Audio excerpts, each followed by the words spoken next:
Yang harus kita hindari jangan sampai tapi head to head. Ternyata hanya 2 pasang. Terus kemudian yang paling menurut saya yang paling bagus itu kita bisa lebih dari 4 atau 5 pasang. Supaya apa? Supaya semua perwakilan itu terwakili dan kompetitif tadi, terjadi kompetitif. Seorang pemimpin ketika mengambil sebuah keputusan, beraliansi, berkoalisi, ataupun beroposisi, itu hak prerogatif pemimpin. Dan Demokrat adalah bagian daripada koalisi yang dipimpin oleh Bapak Prabowo Subianto. Jadi kita harus tegak lurus. Kita nggak boleh mengatakan bahwa kami nggak, ini nggak. Kita tegak lurus. Yang paling penting concern kita adalah melaksanakan amanat yang dimandatkan oleh rakyat.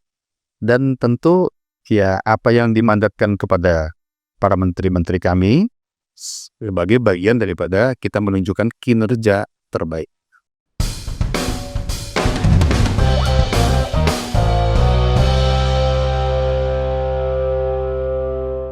Halo, Assalamualaikum warahmatullahi wabarakatuh. Selamat sore Sobat Rakyat Merdeka. Jumpa lagi dengan saya Sis di program Nugas Rakyat Merdeka. Pilkada serentak 2024 hampir selesai. Sejumlah kepala daerah baik gubernur, wali kota, bupati sudah ditetapkan sebagai pemenang yang terpilih, kepala daerah terpilih oleh KPU masing-masing. Namun masih ada juga ada sekitar 300-an gugatan yang ada di Mahkamah Konstitusi.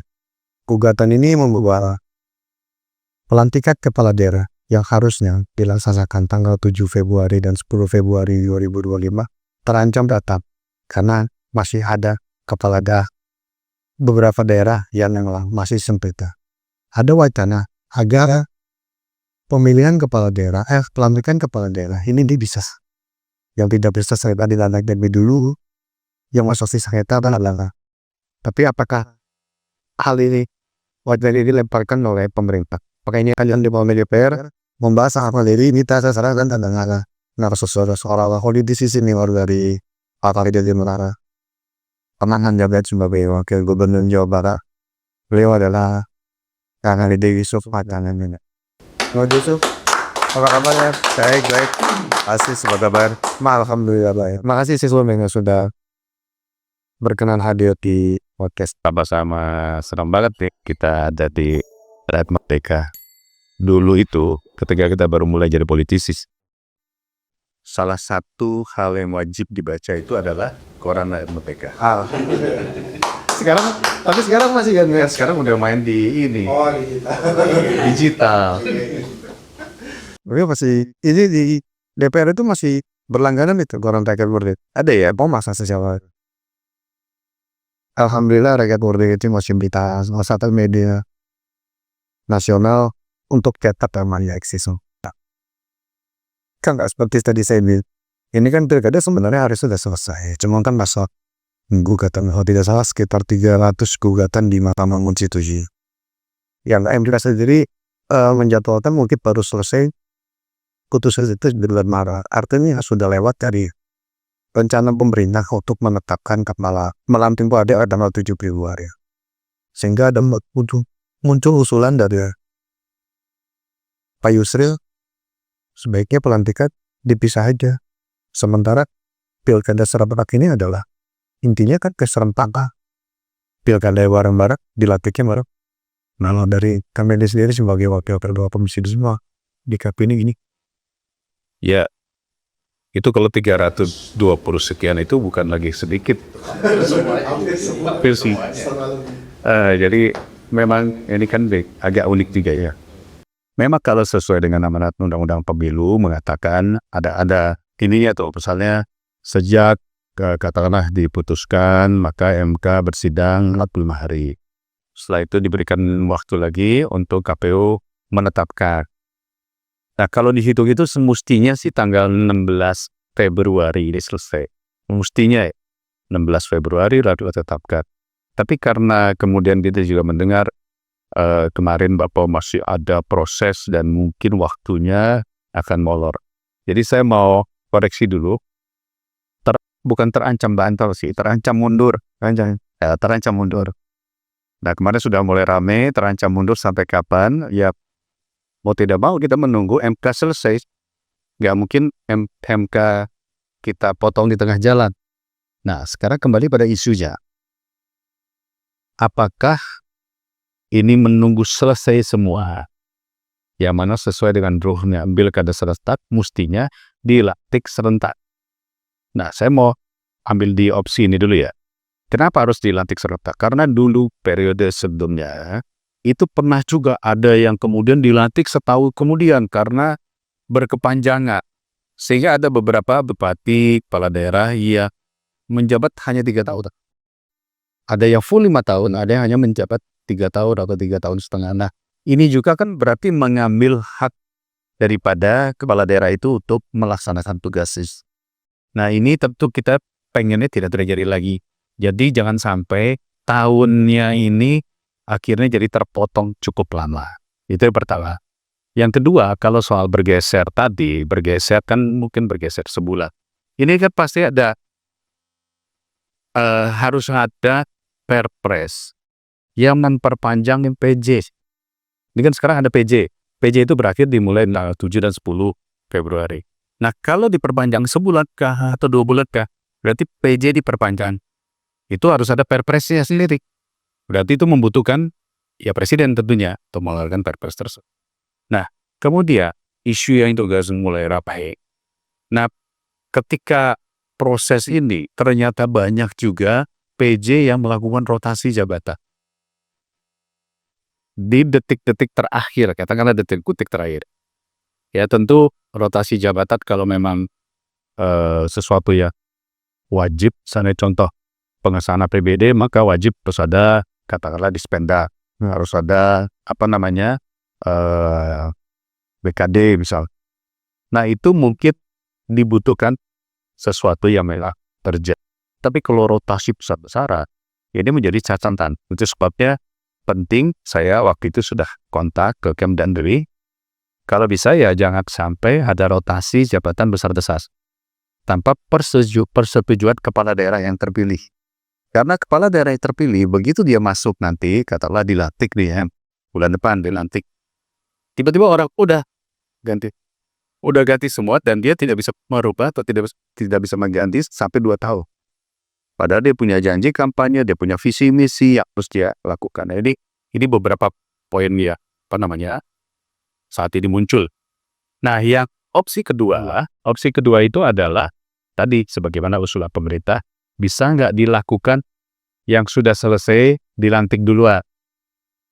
Ya, kita masih berpikir sebenarnya opsi apapun boleh. Yang penting pemerintah sanggup nggak menjalankannya. Karena kalau kita berbicara dari 400, total 520 pilkada lah, kurang lebih. 300 sekian ya, itu masih sengketa. Jadi pertanyaannya yang mau didahulukan mana nih? Yang sisanya ya 100 sekian. Lalu kemudian ini nunggu yang lain. Atau secara bergelombang. Secara bergelombang artinya ada tahap A, B, ada C. Misalnya tahap A sesuai dengan tanggal 7 dan 10, karena itu amanat undang-undang. Gelombang kedua nanti kita bikin bisa saja sebulan lagi. Karena ada juga nanti pilkada ulang. Iya, itu loh kalau iya kan. Ada lagi pilkada ulang. Nah, mungkin itu nanti gelombang ketiga. Nah, ini masih belum dirumuskan. Sehingga konteksnya per hari ini kami sedang reses ya. Komisi 2 sedang reses. Kita hanya WA-WA aja dengan pimpinan dan kawan-kawan orang voksi, anggota. Udah, gini deh. Begitu masuk masa sidang tanggal 22-nya kita akan undang Kemendagri, lalu kemudian KPU, Bawaslu, lalu kemudian juga kita undang nanti yang berkaitan ini mungkin tentu apakah Kemenpan juga ya untuk menyiasati pilihan mana yang mau dibuat. Karena bagaimanapun juga keputusan pemerintah harus bersama sama DPR. Kita tidak mau makamban, tapi kita juga ingin jangan sampai ada kepala daerah yang dilantiknya memotong masa tugasnya dia. Nah, ini semua pasti membutuhkan apakah itu perpres yang baru terkait ini semua dan tadi perpanjangan, atau nanti apakah ini nanti dibutuhkan PP, saya nggak tahu. Nanti kita tunggu saja. Ini kan kalau petam dari penetapan dia sebagai kepala daerah terpilih dengan pelantikan itu terlalu lama. Ini kan juga mewakilkan untuk yang tadi seperti yang Dede bilang, ada cawe-cawe ya mungkin tidak menguntungkan kepala daerah terpilih, apalagi ketika PJ-nya itu dianggap berseberangan dengan yang kepala daerah terpilih kan ya. Ini kan juga akan menjadi masalah juga. Misalkan kayak di Jakarta misalnya, memang karena sudah bentuk tim transisi, tapi kan kita tahu ya pasti calonnya mungkin agak berseberangan dengan ya gitu PJ sekarang dari pemerintah pusat sendiri. Ini kan binaan mungkin bisa mengunci nanti ketika dia sudah dilatih program-program yang dia buat itu. Ya, sudah di Ya, itu salah satu sebab kenapa kita melihat memang harus ada opsi-opsi tadi. Saya sepakat tadi dikatakan, jangan-jangan nanti dikhawatirkan masih ada sisa masa perpanjangan 1 bulan atau 2 bulan, ada terjadi perubahan-perubahan. Nah, kalau kita melihat begini kan, kuncinya ini ada di PJ. PJ itu adalah pejabat dia ditunjuk oleh pemerintah untuk melakukan tugas jabatan sebagai kepala daerah. Makanya harus dikontrol, ini adalah PJ. PJ itu tadi makanya ini kuncinya adalah di Kemdagri. Kemdagri ini melakukan fungsi kontrol. Jangan sampai nanti kewenangan terlalu berlebih kepada PJ di sisa masa terakhir ini melakukan hal-hal yang tadi saya katakan, apakah rotasi, pemindahan-pemindahan, BUMD. Kita sebut saja kalau BUMD itu kan aset pemerintah daerah yang nilainya mungkin puluhan triliun, ratusan triliun. Ini juga harus kita awasi dengan baik. Berapa waktu kan kita dengar tuh ada PJ ini, PJ itu, ketangkep lah katakanlah, kena OTT dan sebagainya. Artinya ya ada hal-hal yang seperti ini yang harus kita waspadai dan kita jaga. Nah, kita tunggu saat ini Mendagri nanti kira-kira opsi apa yang mau ditawarkan kepada DPR. Semangat kita makin cepat dilatih makin bagus, karena ini kader-kader kita. Para kepala daerah ini kan kader-kader kita juga ya. Artinya makin cepat dilatih makin bagus. Tapi harus mensiasati juga apa yang menjadi keputusan MK. MK mengatakan akan menyelesaikan secara serentak. Nah, berapa hari ini selesainya? Nah, saya pikir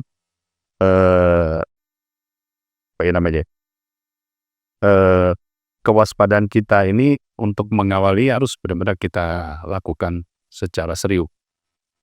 Ya, tanggal 22 itulah, mudah-mudahan ada ada masukan yang bagus. kita bicara masalah pilkada serentak 2024 kemarin. Ini kan banyak sekali keluhan dari berbagai pihak terkait pelaksanaan. Bukan hanya pilkada loh, pemilu juga banyak keluhan. Ya kita bicara pilkada dulu nih. Oke, pilkada. Kan pilkada. Ini kan banyak sekali keluhan money politik, biaya yang terlalu tinggi, dan juga yang ini kan angka partisipasi publik yang turun. Ini Jakarta itu cuma berapa? 50-an, 60%. Ya, di beberapa wilayah ya, tapi di beberapa daerah yang provinsi banyak yang jurur, Mas. Ini kan akhirnya akan muncul perlu dievaluasi lagi pelaksanaan pilkada kita. Cuma yang berkembang adalah justru evaluasi pilkadanya itu justru merubah sistem pilkada yang tadinya langsung melalui DPRD.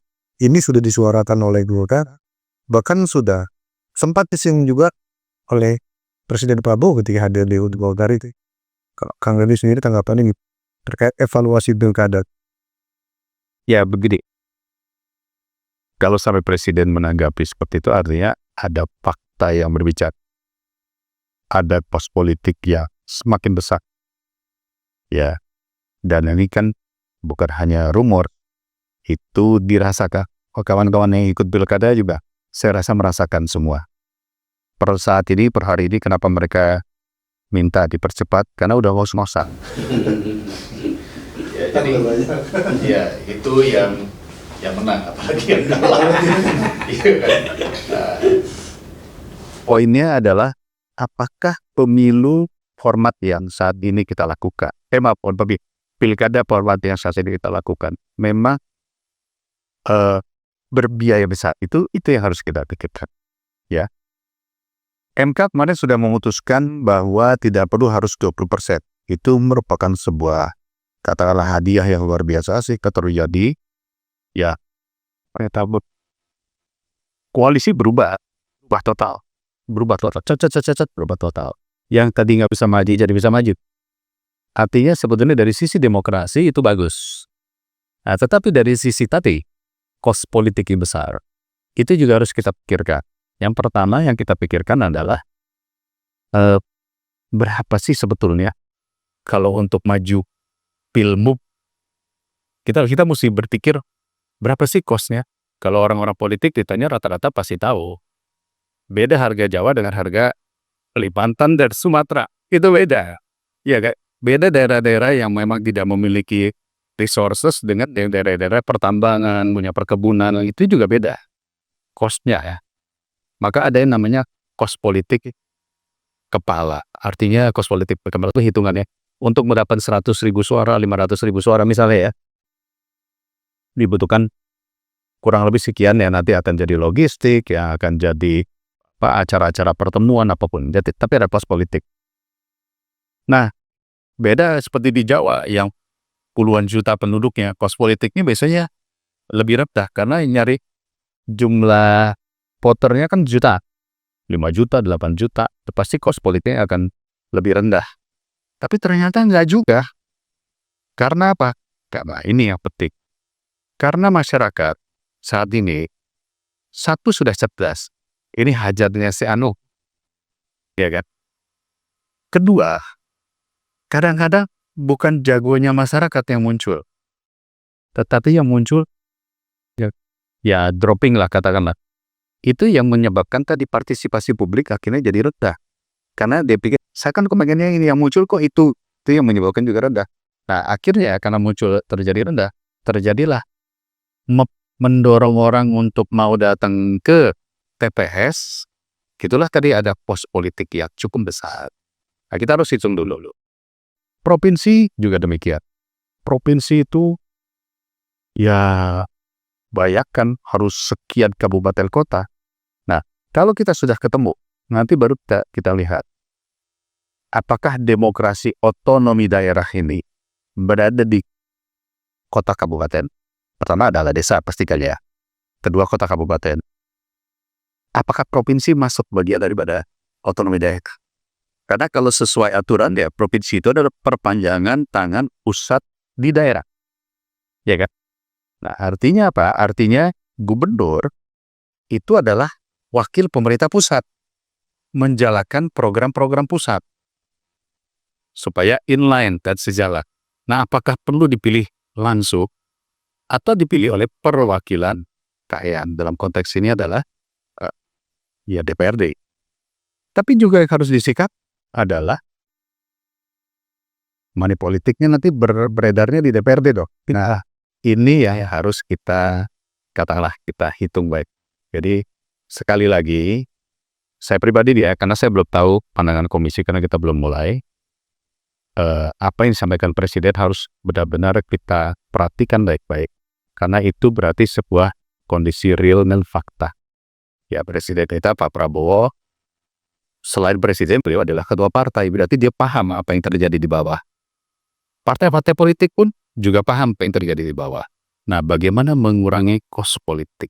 Melalui apakah kos politik? Apakah dikembalikan semuanya pada DPRD? Kalau dikembalikan semuanya pada DPRD pada level kabupaten kota, apakah masyarakat punya hak untuk menjagokan?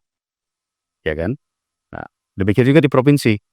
Apakah mau langsung, which is kalau langsung tadi, ya akhirnya partisipasi pemilihnya berkurang. Karena bukan jago-jagonya. Atau ada mekanisme di ke depan yang mungkin kita siapkan. Satu contoh misalnya begini. Rakyat diberikan ruang seperti konvensi. Jadi jago-jago pilihan rakyat itu muncul. Dia bisa mewakili partai A, partai B, atau koalisi partai. Tetapi dia harus konvensi dulu. Jadi misalnya partai A, dia tidak hanya satu calonnya, bisa 3. Partai B, 3 demikian.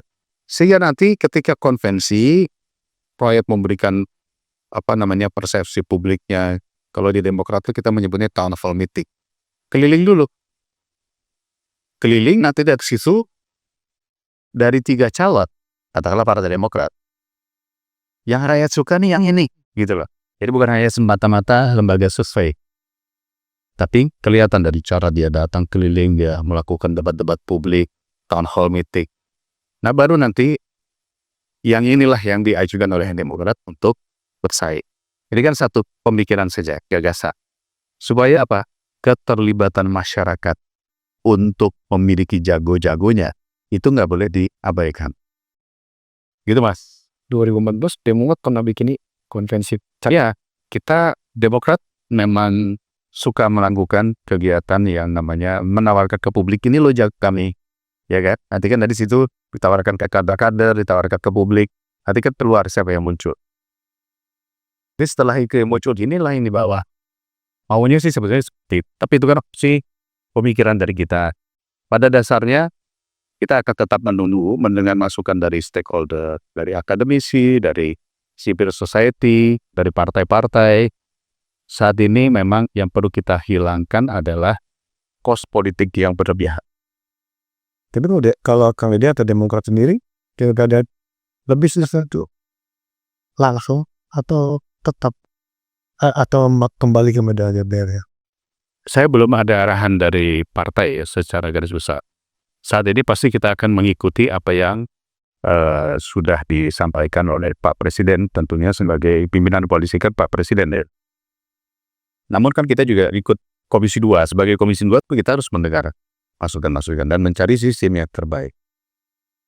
Bahkan kalau kita kembali lagi kan, saya kembali daripada peristiwa yang terjadi 2014 pasti di masa akhir Pak SBY pengen dirubah juga. Maka sudah berhasil waktu itu di paripurna mengembalikan pilkada itu melalui DPRD. Pak SBY yang waktu itu sedang tugas negara di luar negeri, akhirnya pulang dan membuat perpu. Akhirnya mengembalikan lagi pilkada secara langsung. Artinya bahwa sebenarnya kayak PSI karena pilkada secara langsung adalah amanah reformasi. Tentu sikap Demokrat tidak main berubah juga soal mekanisme. Jadi gini, itu kan terjadinya 2014. Kita harus memahami dulu. Ya, 2014 dan sekarang 2024 berarti ada satu spare waktu ya berbeda. Apa yang dilakukan Pak SBY pada saat itu sebenarnya urgent untuk waktu itu. Satu contoh, kita masih ingat dulu yang menjadi kepala daerah itu kalau nggak Dantim, gubernur. Jadi ada waktu itu masih apa ya, di fungsi apa di bangsa saya. Masih ada seperti itu. Nah, kalau diserahkan ke DPRD, maka pada saat itu ini akan begitu lagi. Jadi untuk mengembalikan demokrasi kepada sipil, saya yakin Pak SBY melihatnya dari sisi itu. Nah sekarang 10 tahun kemudian suasananya sudah berubah. Suasana pemilu sudah berubah. Tentu ada hal-hal yang memang sudah kita lihat di depan mata. Bahwa tadi kos politik atau kita menyebutnya apa ya namanya, investor-investor itu lebih berpengaruh terhadap pilkada. Jadi Mas Des, perhatikan pilkades saja Mak. Itu sekarang bukan lagi tokoh-tokoh masyarakat yang muncul, tapi siapa yang memiliki memiliki investasi terbesar, itu yang terjadi. Makanya ada cerita kemarin pilkada rasa pilkades. Nah masyarakat jadi terbiasa dengan hal-hal seperti itu. Akhirnya terjadi khususnya daerah-daerah yang money politiknya tinggi. Ya akhirnya itu tadi gede-gedean.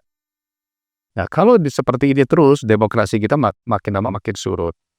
Tentu harus kita pikirkan. Jadi kalau menurut saya tidak apple to apple membandingkan 2014 dengan kondisi pada saat itu masih ada katakanlah tadi hal-hal ya jangan sampai nanti terjadi lagi. Apakah Panglima ini jadi gubernur dan ini jadi bupati, itu dulu terjadi. Nah, ini harus kita exercise lagi dan kita lihat yang menjadi bottleneck-nya apa. Apakah tadi di kos politiknya, apakah tadi terjadi karena faktor tadi investasi ataupun juga pemahaman masyarakat. Nah, semua ini harus kita kaji supaya hasil 2029 tokoh-tokoh, calon-calon kepala daerah yang bagus-bagus tidak terjebak lagi oleh 20%, kan sekarang 3 berapa ya, saya lupa. Kalau nggak salah ya, 3% atau 4% ya kemarin. Ya, Untuk koalisi. tergantung Daerahnya ya, populasi. ada 10%, 7,5% dan Artinya sudah baik. Jadi paling tidak setiap partai itu sudah bisa mencalonkan. Tinggal adalah publik suka gak dengan calon yang dimajukan. Itulah pentingnya nanti apakah perlu ada penataan baik. Gitu sih. Idealnya kan bisa seperti itu, udah dikurangi semua terus bisa masa.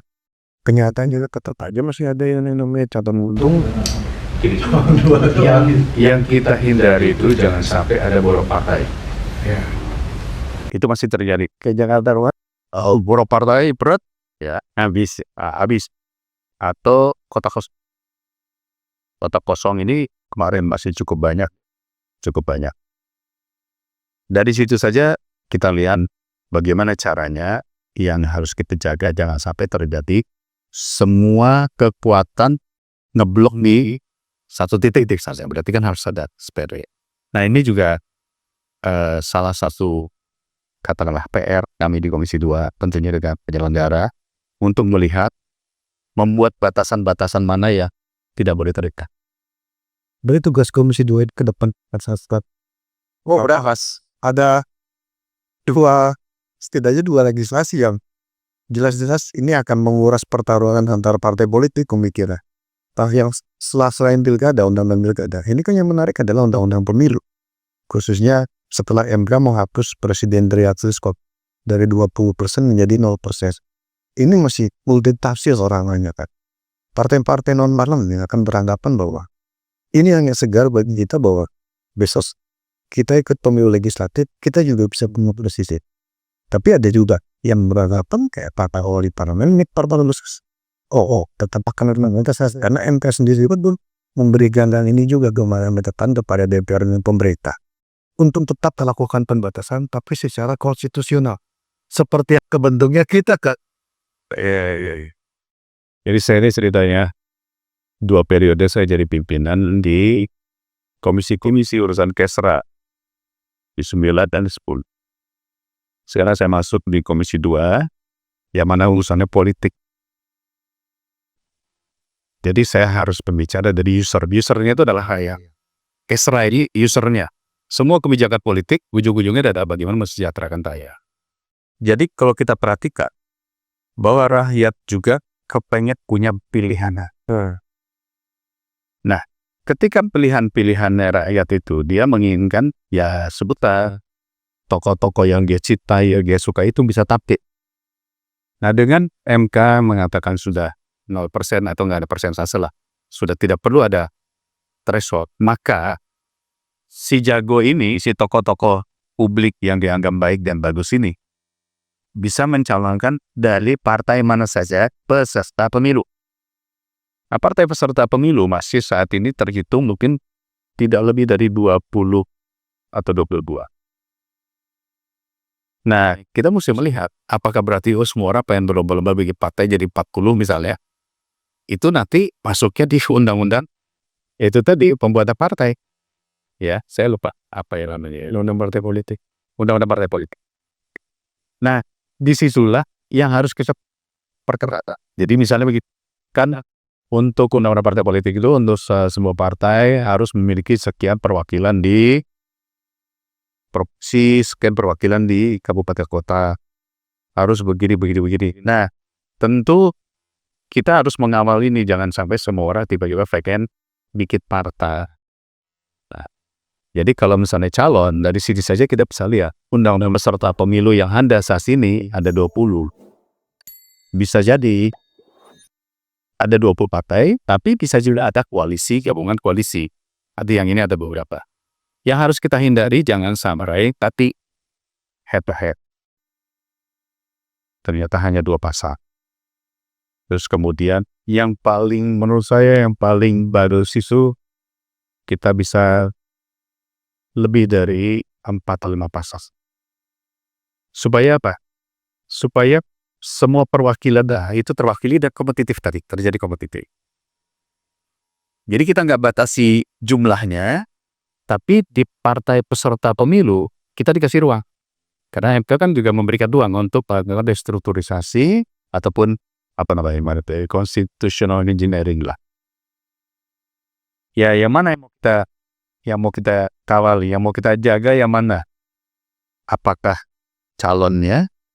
Apakah tadi syarat-syaratnya atau peserta pemilunya?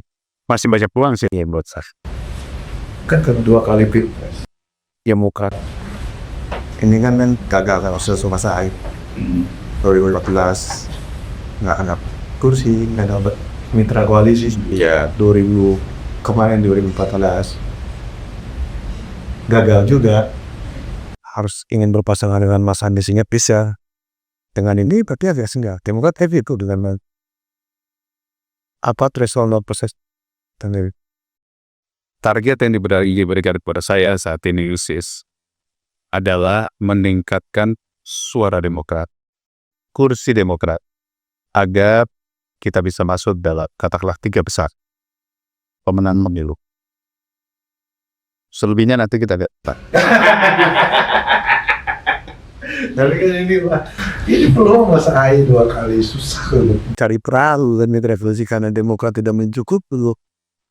Ini sekarang udah ada persen, orang kan beranggapan nggak mungkin lah nanti Demokrat akan menyanyiakan kesempatan dan masih. Ya, yang penting saat ini adalah menunjukkan kinerja terbaik kader-kader utamanya. Kader utamanya itu tentu ada di kementerian saat ini. Jadi kalau Demokrat diberi ruang menjalankan roda pemerintahan, bagian dari pemerintahan Prabowo saat ini, seperti apa? Nah, itu tugas kita Seth. Jadi tugas kita bukan berhayal nanti kita, enggak. Tugas kita bekerja dengan baik saat ini dan menaikkan kursi kita, dan hampir semua partai saya yakin pasti outputnya menaikkan jumlah kursi. Sebagaimana Mas Sis ketahui, saat ini kita kehilangan 10 kursi, Mas. Sehingga kita menjadi suara kita sekarang adalah ya katakanlah terbucit di DPR. Nah, yang tugas yang diminta ke saya adalah gimana caranya ini meningkatkan perolehan kursi. Saya tidak boleh berbicara berandai-andai nanti ke depan kader kita, ya pasti kalau kader terbaik kita Mas Ahy dong. Tapi perolehan suara kita juga harus besar. Kalau hasil pilkada sama Demokrat itu gimana?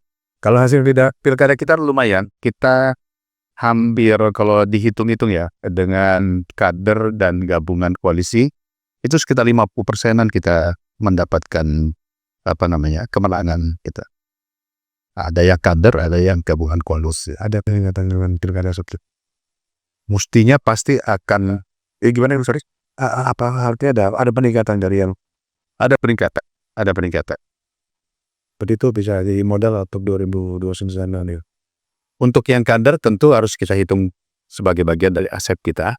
Tetapi kalau yang untuk gabungan, ya ibaratnya di sini kita gabung ke PDIP, di sana kita gabung sama Golkar, di sana gabung sama Gerindra misalnya.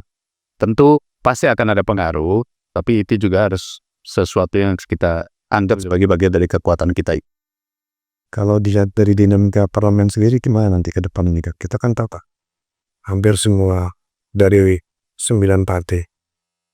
9 partai politik. 8 ini pemerintah satu untuk dinamika ke depan ini. Mungkin kan nggak ada oposisi cuma satu, nggak terlalu luas.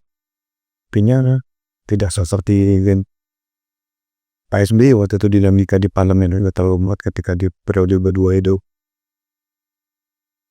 Di sekarang kayak gimana? Kalau nggak ada ke PDIP doang ke koalisi oposisi.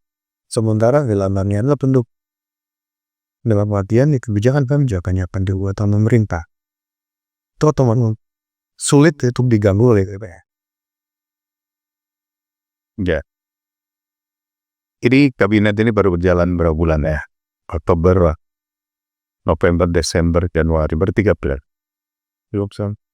Jadi tentu dinamikanya masih penyesuaian.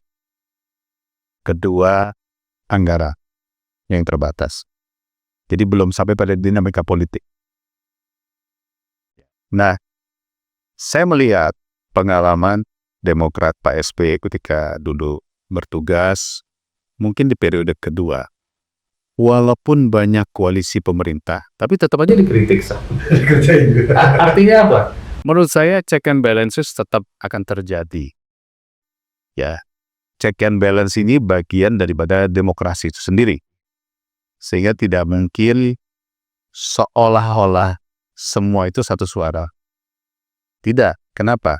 Karena bagaimanapun juga ada masyarakat yang terwakili melalui partai-partai. Dan itu pasti harus disuarakan. Jadi kalau menurut saya saat ini komposisi bagus. Kami pernah berada di luar juga. Kita pernah bilang kita penyimpang.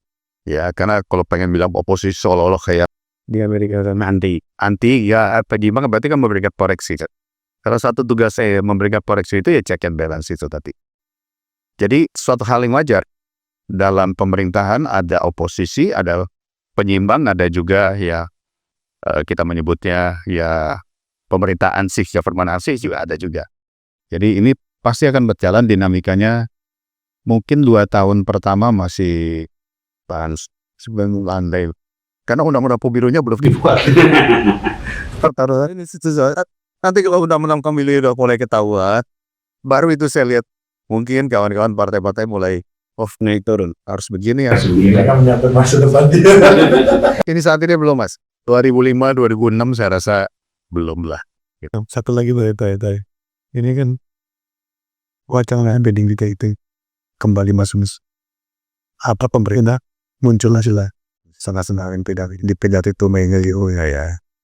Tidak sesuai itu peringatan kan kita senafas dengan Pak Prabowo, terutama umum masalah-masalah. Tim itu rencana PDIP kan gasop dalam koalisi sebentar itu. Demokrat sebagai bagian dari pendukung pemerintah, bagian dari koalisi waspada. Gimana menyikapi masa-masa PDIP yang sudah pemerintah diwacana. Saya mau mengambil bahasa saya dulu aja ya. Seorang pemimpin ketika mengambil sebuah keputusan, beraliansi, berkoalisi, ataupun beroposisi, itu hak prerogatif pemimpin. Dan Demokrat adalah bagian daripada koalisi yang dipimpin oleh Bapak Prabowo Subianto. Jadi kita harus tegak lurus. Kita nggak boleh mengatakan bahwa kami nggak. Kita tegak lurus. Yang paling penting konsep kita adalah melaksanakan amanat yang dimandatkan oleh rakyat, dan tentu ya apa yang dimandatkan kepada para menteri-menteri kami sebagai bagian daripada kita menunjukkan kinerja terbaik. Karena kinerja terbaik itu bukan soal berkonflik dengan partai lain, tapi bekerja untuk mensejahterakan rakyat, itu yang paling penting. Oke, sebelum itu ada pertanyaan, men? Satu lagi. Dari pertanyaan dari Flor. Siapkan. Kan sangat penting ya antara kerjasama pusat dan daerah. Barunya ke pemerintah mewacanakan akan adanya retreat kepala daerah yang dipilih itu loh. Nah, kalau dari tanggapan Komisi Bos sendiri, seberapa penting dan seberapa efektifnya retreat itu untuk bersama? Retreat. Emang dari kemarin gak lagi. Saya pernah mendengar sebuah cerita. Ada bupati ngamuk-ngamuk ketika gubernurnya datang ke daerah melakukan kegiatan bakti sosial. Jadi memang kalau kawan-kawan juga memahami antara kepala daerah tingkat 2 dengan tingkat 1 belum tentu kompak. Bisa jadi tingkat 1 dulu dia adalah lawan politiknya dia di kabupaten gubernur. Jadi atasan, kan? Inilah yang kadang-kadang buat kawan-kawan para kepala daerah itu harus mulai berpikir, ketika saya menjadi kepala daerah, saya bukan lagi tokoh partai. Saya adalah namanya tokoh publik, tokoh masyarakat, dan saya harus mengatakan semuanya adalah warga. Nah, untuk menyatukan persepsi ini, itu ada 2 kuncinya, Mas. Yang pertama, ini pengalaman saya di Jawa Barat lah ya. Kadang-kadang ngumpulin kepala daerah itu tidak mudah kalau persepsinya gak sama. Karena kan beda-beda ada kecurigaan. Jadi kalau orang kita sebut saja kepala daerah di satu tingkat di atas itu harus jauh lebih bijak. Ada reward and punishment. Rewardnya berupa apa? Bantuan keuangan. Itu reward. Punishmentnya apa? Ya memberikan sanksi, apakah sanksi keuangan, Apakah sanksi administratif ketika ada daerah yang tidak melaksanakan katakanlah tupoksinya? Saya yakin ini perlu dilakukan dalam skala pusat. Tentu dalam hal ini Presiden saya menginginkan retreat. Retreat ini kan sifatnya kan berarti kita menanggalkan semuanya masuk ke dalam kondisi yang nol. Jadi menanggalkan partaiannya dulu nih, masuk ke kondisi yang nol. Ini loh tugas kita adalah membangun data mensejahterakan rakyat. Ini rewardnya berupa apa? Anggaran, DAK, DAU, dan seterusnya. Bagi hasil, ya kan? Apa punishment-nya? Ada PPK, TKPK, ada PPATK, dan seterusnya.